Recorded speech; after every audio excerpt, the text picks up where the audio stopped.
नमस्कार मित्रांनो, मी professor Somnath Galande statistical इन्व्हेस्टिगेटरच्या पोस्टसाठीचे तुम्हाला व्हिडिओज प्रोव्हाइड करत आहे. तर आजचा जो नवीन व्हिडिओ आहे तो आहे डेटा ट्रायंग्युलेशन. याच्यामध्ये संपूर्ण महत्वाचा भाग पाहणार आहोत, जसे की ट्रायंग्युलेशन म्हणजे काय, डेटा ट्रायंग्युलेशन कशासाठी आपल्याला करायचं असतं आणि त्यानंतर त्याचे मेरिट्स काय, डिमेरिट्स काय आणि याचे काही प्रश्न आपल्याला या पार्टमध्ये पाहायचे आहेत.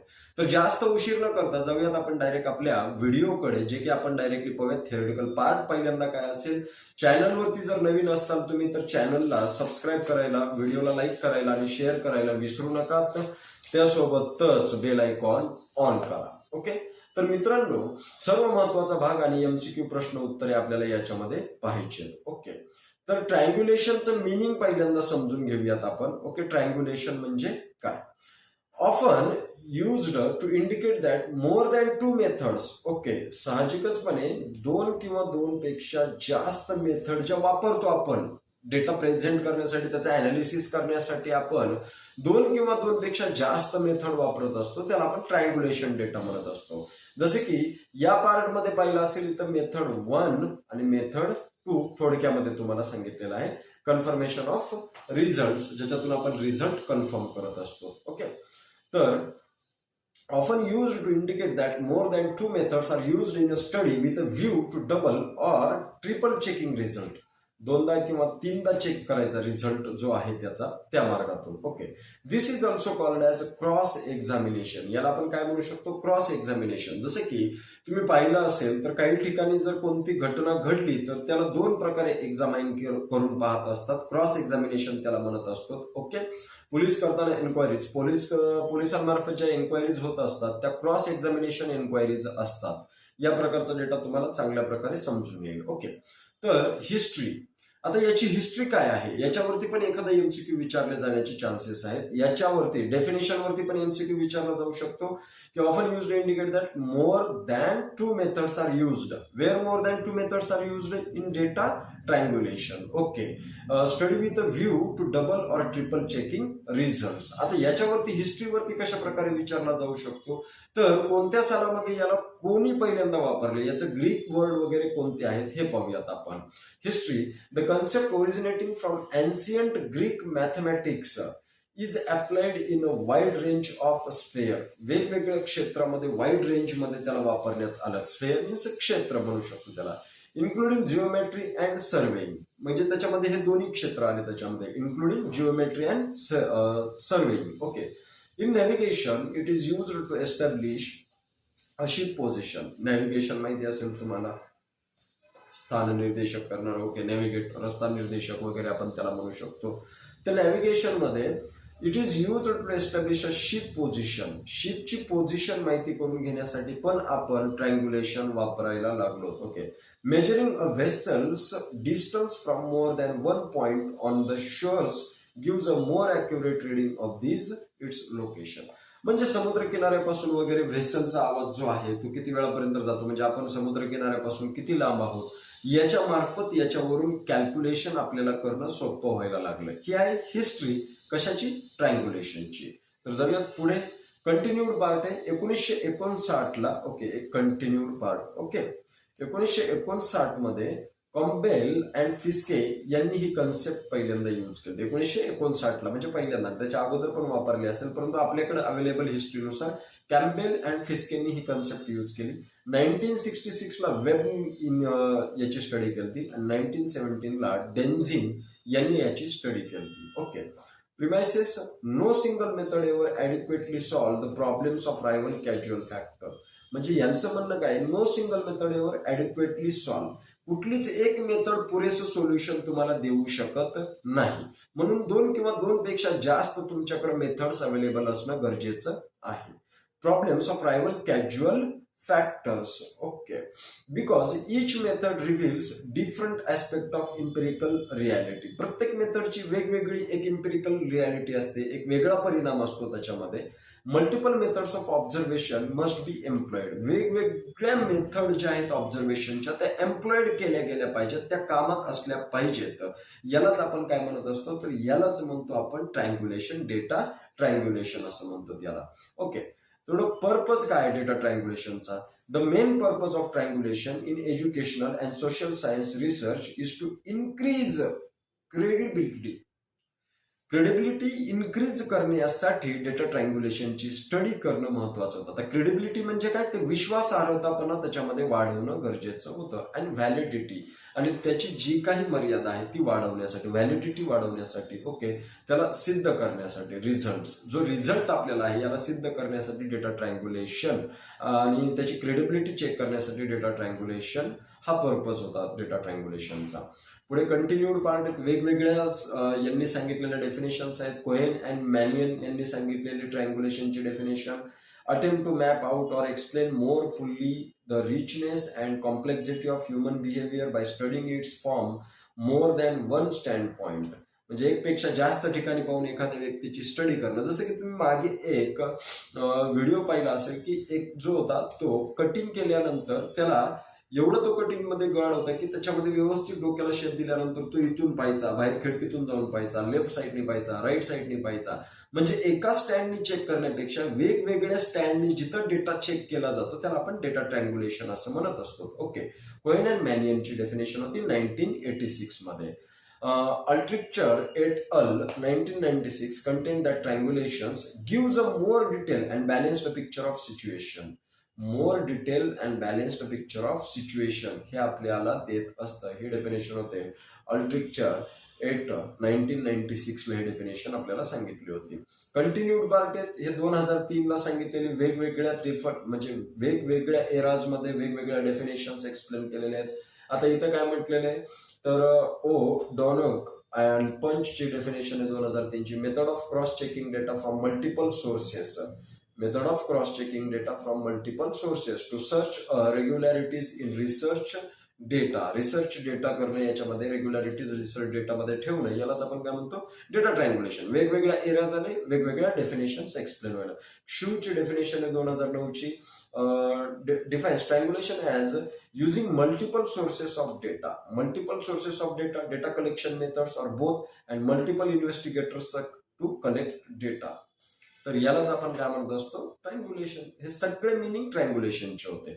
पुढे टाइप्स ऑफ ट्रायंग्युलेशन. ट्रायंग्युलेशनचे प्रकार किती? सगळ्यात पहिला डेटा ट्रायंग्युलेशन, दुसरा इन्व्हेस्टिगेटर ट्रायंग्युलेशन, तिसरा थिअरी ट्रायंग्युलेशन, मेथोडॉलॉजिकल ट्रायंग्युलेशन आणि एन्व्हायरमेंटल ट्रायंग्युलेशन. असे 5 याचे जे काय आहे टाइप्स पडतात ट्रायंग्युलेशनचे. पुढे ऍडव्हान्टेजेस.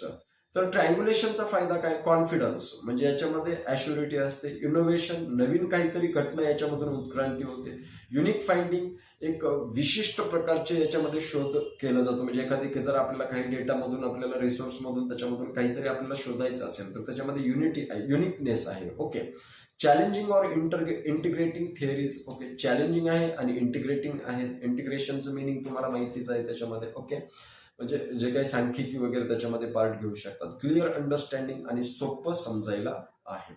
पुढे आहे disadvantages. Realism, time consuming, expensive आणि disharmony.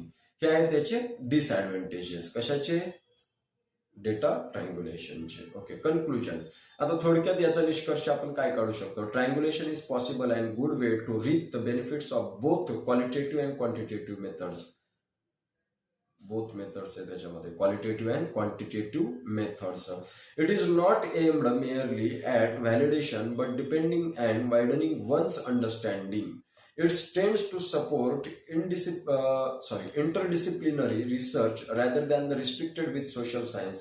In fact, triangulation increases credibility, validity of scientific knowledge by combining both qualitative and quantitative methods in same study. तर आता जाऊयात आपण प्रश्न, जे काही एमसीक्यू प्रश्न आहेत थिअरिटिकल पार्ट वरती, त्या एमसीक्यू प्रश्नाकडे आपण जाणार आहोत. पहिला प्रश्न आहे सगळ्यात, which among the following indicates the correct necessity of classification of triangulation system. खालीलपैकी कोणतं इंडिकेट करतं करेक्ट गरजेची म्हणजे बरोबर गरज क्लासिफिकेशन ऑफ ट्रायंग्युलेशन सिस्टीम साठीची. पहिला पॉइंट आहे for measuring in any way, दुसरा पॉइंट आहे फॉर अॅक्युरेसी मेजरमेंट, तिसरा पॉइंट आहे for covering the entire field आणि चौथा पॉइंट आहे for reducing the work process. तर याच्याबद्दल ट्रायंग्युलेशन सिस्टीमसाठी कोणतं करेक्ट क्लासिफिकेशन बसतं गरजेचं आहे याच्यासाठी. तर option B accuracy in measurement. Answer B, explanation. The classification of survey field into a triangulation system helps in covering the entire area, but the main intention is to have accuracy in the measurement of values obtained.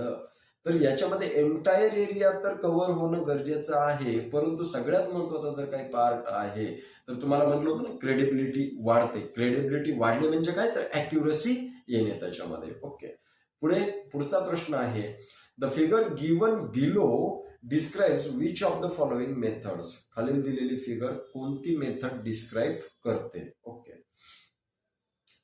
तर पहा ही figure आहे. Quadruple chain triangulation, triple chain triangulation, single chain triangulation, double chain triangulation. तर option आहे तुमचा C, single chain triangulation. Okay, this process is adopted in case of obtaining output is less time. Due to obtaining output is less time, the accuracy is not up to the mark and is not suitable in case of primary work. Okay, पुढे आहे, among the classification of triangulation system which possesses the highest order. Classification of triangulation system मध्ये कशाची highest order possess करतं, म्हणजे कोणाकडे highest ऑर्डरचा ताबा आहे. सगळ्यात पहिला आहे प्रायमरी, दुसरा आहे सेकंडरी, तिसरा आहे टेरिटरी आणि चौथा आहे quaternary. Okay, answer A, primary. The primary or first order classification of triangulation system provides the necessary output with high accuracy because of its high order when compared the secondary and tertiary. Okay, समजलं असेल कारण पण याचं. पुढचा प्रश्न, in which of the following areas the usage of primary triangulation is done. खालीलपैकी कोणत्या एरियामध्ये युसेज जे प्रायमरी ट्रायंग्युलेशनचा होतो तो तिथं घडतो. Measuring fields, measuring built up lands, measuring अर्थ फिगर्स अँड मेजरिंग अनयुज्ड लँड्स. तर ऑप्शन आहे सी, मेजरिंग अर्थ figures. Explanation. Due to these high accuracy and high order presence, the primary triangulation is adopted for important works like measuring the Earth's figure and also other government related work. इथं फायद्याचा होत असतो, म्हणून याचं उत्तर जे आहे हे सी बरोबर आहे. पुढचा प्रश्न, length of the baseline is primary triangulation is given as. Length of baseline primary triangulation is given as. Okay, तर काय साईज असेल, 1.5 to 5 kilometre, 0.5 to 10 kilometre, 0.5 to 3 kilometre and 5 to 15 kilometre. काय लेंथ असेल याची बेसिक क्वेश्चन आहे तुमच्यासाठी. Okay, तर option आहे डी तुमच्यासाठी याचं. Okay, explanation. For applying the triangulation system certain parameters will be assumed and length of baseline is one among them. It is assumed as 5 to 15 km is primarily, 1.5 to 5 km is secondary. म्हणजे ही झाली primary, first वाली झाली secondary and 0.5 to 3 km in territory म्हणजे ही झाली territory. Okay, in territory triangulation system. या तिन्हींचे उत्तर तुम्हाला याच्यामध्ये मिळून जाते. ओके, पुढे आहे, when compare the primary triangulation secondary triangulation is having smaller triangles. तर ऑप्शन आहे true or false. Okay, when compare the primary triangulation secondary triangulation is having smaller triangles. ज्यावेळेस आपण प्रायमरी ट्रायंग्युलेशन आपण कम्पेअर करतो सेकंडरी ट्रायंग्युलेशन सोबत, त्यावेळेस सेकंडरी ट्रायंग्युलेशन हा smaller triangle असतो. True or false. Option A, true. When compared, the primary triangulation, secondary triangulation and tertiary triangulation are having less order, which decreases the accuracy. So, in order to obtain stable values of the formation of number of triangles in a framework increases. म्हणजे primary ट्रायंग्युलेशन मध्ये आपण पाहिलं होतं की हाय accuracy असते. मग जसं जसं आपण त्याची सेकंडरी आणि टेरिटरीकडे जाणार आहोत त्याची अॅक्युरेसी कमी होत जाणार आहे आणि ट्रायंगल साईज पण कमी होत जाईल त्याची. ओके, पुढे, among the classification of triangulation which will give the precise value. तर पहिला आहे क्वार्टरनरी, टेरिटरी, सेकंडरी, प्रायमरी. तर ऑप्शन आहे तुमचा डी, प्रायमरी. ओके, त्याचं एक्सप्लेनेशन दिलेलं आहे, एक्सप्लेनेशन रीड करून घ्या. Which classification involves formation of more number of triangles? More number of triangles. Primary, secondary, tertiary, quaternary. तर ऑप्शन आहे C, tertiary. Due to presence of less order than the remaining classifications, territory triangulation involves formation of more number of triangles, which make tedious process. Okay. Which triangulation system has the least probability of occurring error? सगळ्यात least probability, चुका होण्याची सगळ्यात कमी probability कोणत्या ट्रायंग्युलेशन system मध्ये आहे? Option A primary, secondary, quaternary and territory. तर option A सगळ्यात कमी चुका होण्याची जी प्रोबॅबिलिटी आहे ती आहे प्रायमरी. तर त्याचं मिनिंग, त्याचं एक्सप्लेनेशन दिलेलं आहे. Primary triangulation involves the formation of triangles in a framework which covers a vast area. The triangles formed will be having high accuracies of obtained value, which might serve as a best method with least error. Primary कोणती? Best method with least error. Okay, पुढचा प्रश्न. Which triangulation system will not give more accurate result? कोणती triangulation system more accurate result देत नाही? तर option आहे quadrilateral, single chain, double chain, central point. तर option B, single chain. In a single chain of triangles narrow strips are used covering the terrain. Okay, this process can be useful in case of obtaining result in a rapid way within the expenditure, but it is not suitable for primary work. Suitable नाही कोणती? Primary work साठी कोणती? Single chain. Okay, पुढे आहे covering hole सर्वे, म्हणजे संपूर्ण survey cover करण्यात, survey area with primary triangulation but filing the gaps with secondary and territory triangulation involves in which among the following possesses? खालीलपैकी कोणाचा ताबा असेल त्याच्यावरती? Central system, quaternary triangulation, grid iron system, well conditioned system. तर answer आहे C, grid iron system. तर त्याचं explanation. The grid system involves formation of framework with primary triangulation but filing the parallel and perpendicular with secondary and territory triangulation system. It is the widely used process in India and central system is adopted in UK. Okay, central system कुठे use केली जाते? UK मध्ये. आणि grid iron system ही India मध्ये adopt केली जाते. Okay, चला. The figure given below describe about the double chain method of triangulation. तर ही डिस्क्राईब करते डबल चेन मेथड. ओके, तर याच्यावरून आपल्याला क्वेश्चनचा आन्सर द्यायचे. तर ही डिस्क्राईब करते का डबल ट्रायंग्युलेशनला? ट्रू का फॉल्स? तर आन्सर आहे आपलं true, double triangulation. Okay, double chain of triangulations can be applied in case of covering a large area within a short span of time. It is also somewhat related to the single chain triangles. This method is also not capable of producing accurate values. He capable नाहीये method producing accurate values साठी. Thanks for watching. पुढच्या व्हिडिओमध्ये आपण याच प्रकारचे काही questions पाहणार आहोत. इतक्या दिवस तब्येत खराब असल्यामुळे मला व्हिडिओज बनवणं आणि पोस्ट करणं शक्य नव्हतं, परंतु आज व्यवस्थित तब्येत झालेली आहे आणि डिस्चार्ज हॉस्पिटलमधून मिळालेला आहे. तर आजपासून रेग्युलर व्हिडिओज मी अपलोड करायला चालू करेल. इतक्या दिवस जो काही तुम्हाला त्रास झाला त्याबद्दल दिलगिरी व्यक्त करतो आणि धन्यवाद. पुन्हा एकदा व्हिडिओला लाईक करा, शेअर करा, चॅनलला सबस्क्राईब करा आणि बेल आयकॉन ऑन करायला विसरू नका.